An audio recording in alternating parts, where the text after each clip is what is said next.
All right, these are the answers to worksheet 9.2. First, they're giving us a couple of graphs, and they want this in factored form. So the thing to identify is the x-intercepts, this -5 and 2. Those are our solutions from an equation.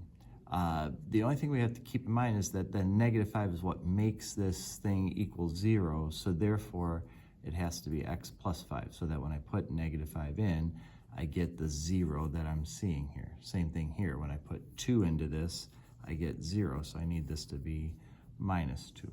All right? So I'm just taking the opposites of those. Same thing here, I see -6 and -4, so I put in +6 and +4. All right? It's not hard, you just have to remember that this number isn't what goes here, it's the opposite, right? So when we do the factoring, it's kind of the same idea. We're looking for two numbers that multiply to equal 16 and add to equal 10. If it helps, you can write it in this fashion here. Some people like this just helps kind of organize them. And then they see 8 and 2 multiply to equal 16, 8 and 2 add to equal 10.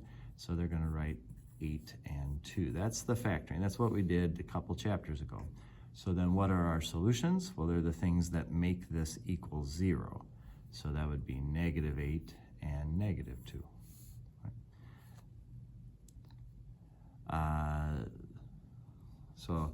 So the same thing here, except obviously this is going to be not this. So let me just change this here real quick. Let's say we had -3x and we'll go -28, all right?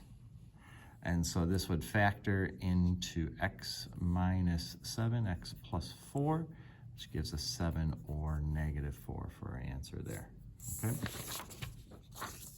All right, and then for this one here, similar idea. Our intercepts are gonna be the opposites of this, so it'd be 1 and 7. So we know that 1 and 7 are gonna be the x-intercepts. That means that the line of symmetry goes right through the middle of this.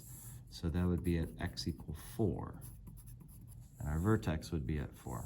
So what we want to do is go ahead and on the calculator, type this out with 4 inside, right?